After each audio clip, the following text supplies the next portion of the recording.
You're listening to Brighton Nights with me, Boogaloo Stu, here on Brighton Stu's 107.2. And with me now here in the studio, my next guest, who's appearing in Grab Life by the Balls at the Marlborough Theatre this coming Thursday night. It's Sophie Cook. Welcome to the show, Sophie. Thank you, Stu. Now, Sophie, there has been a lot of press articles about you recently. Our listeners may not be familiar with you, but you recently made a big decision in your life to transition from male to female. This has obviously been a very big decision for you, and the show is about this transition and what you hope it will inspire in other people.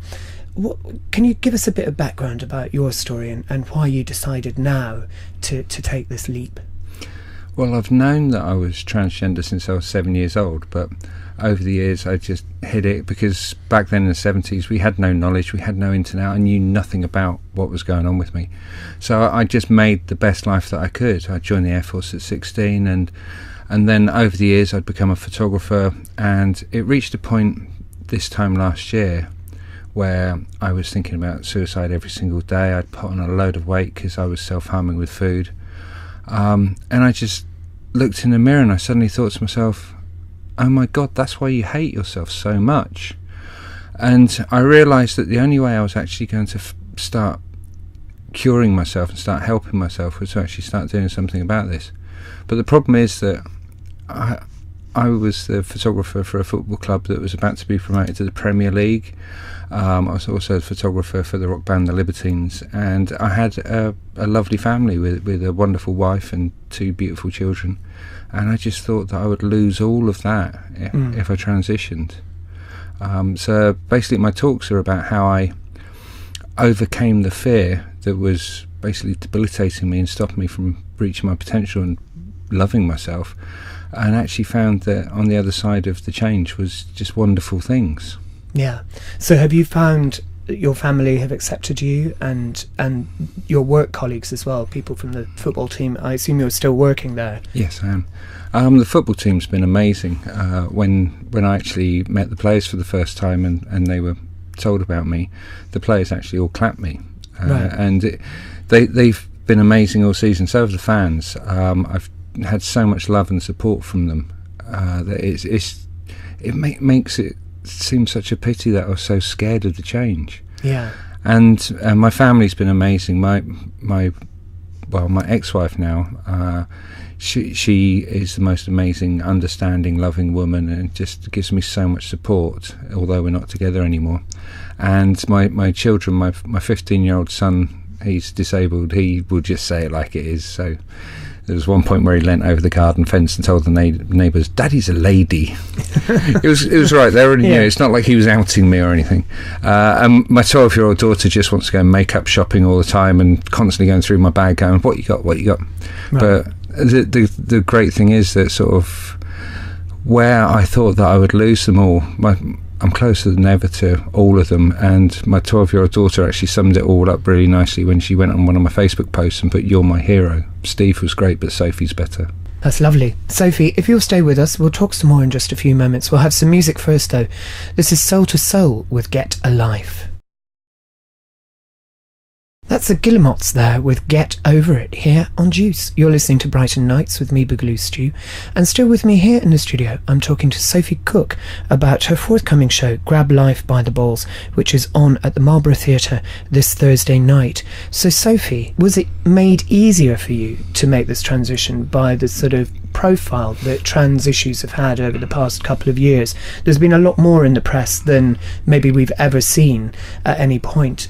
Is that something that prompted you to take this decision? It didn't actually affect my decision, but it did actually make it easier to communicate it to people. My 12-year-old daughter, because she's that age, she knows all about the Kardashians.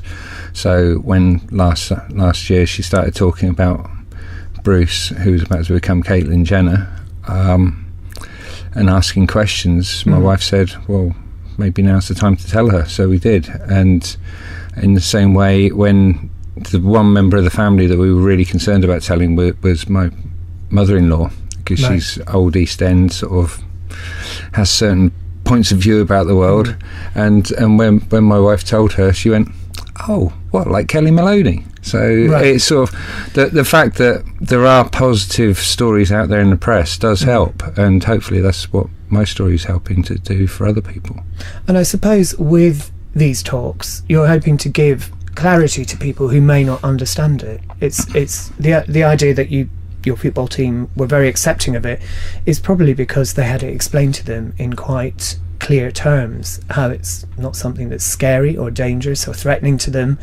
It's just your life. It's normal for you, and it should be accepted as such. And do you think there's still a lot of ignorance around trans issues, and that's what's preventing people from accepting it? Oh, very much so. The world is changing. The world is starting to wake up to the fact that diversity is a great thing, and diversity actually enriches our society. But there are still bigots out there, and I spoke to Brighton College last week because they've just brought in this rule change whereby they don't have girls' uniforms or boys' uniforms anymore. They have a skirt uniform and a trouser uniform, and the pupils can decide which they want to wear. Okay. And they actually, when I contacted the headmaster, he said thanks for getting in touch, because it's really nice to get a positive response, because he was getting so much abuse over the thing. Right. And I do still face abuse. I still get abuse on the streets, even here in Brighton. But the thing that I like to think is that the transphobes, a bit like all of the other bigots throughout history, the racists and the homophobes and the sexists, their time's numbered. The tide of society is just turning, and people are realising this, and very soon that all the bigots will find that they've been left behind. Yeah. They're just shouting at an empty room. Shouting in the wind. That's it. So you're at the Marlborough Theatre on Thursday night this week. Is this part of a wider tour? You're going around the country with this show? Yeah, well, this is the final one of the initial leg, which included Bournemouth and Portsmouth in the last month. I'm got a number of things coming up. I'm speaking at the Pride and Sports Awards in Liverpool, and also Diverse Identities in Sports Conference up in Glasgow. But I want to take this show around the country. It's something that I think is really important, because it doesn't just speak to trans people. My story of all the things that I've been through is just a device that I hang ideas on, because obviously when you take a journey like this, you learn a lot about yourself. So I talk about overcoming fear. I talk about showing ourselves the compassion that we need, and actually being kind to ourselves. I used to say and do horrible things to myself that if I did them to someone else, they'd put me in prison. Right. So the big part of actually becoming a proud and happy trans woman was the fact that I started saying nice things to myself instead of all the horrible things that I used to say. So it's a universal message rather than just trans, and I really want to take this everywhere. I've got this ludicrous idea of 50 dates this year around the country, and I'll try my best to do it. Brilliant. Okay. Anyone looking for more information about the show and about you, Sophie, where should they head online? Is there a web presence for the show? Yeah, if they go to my website, which is sophiecook.me.uk, or they can find me on Facebook, which is Sophie Cook Transformational Speaker, or Twitter, which is @Sophie Cook Talks. Brilliant. Sophie, thanks for coming in. Thank you, Stu.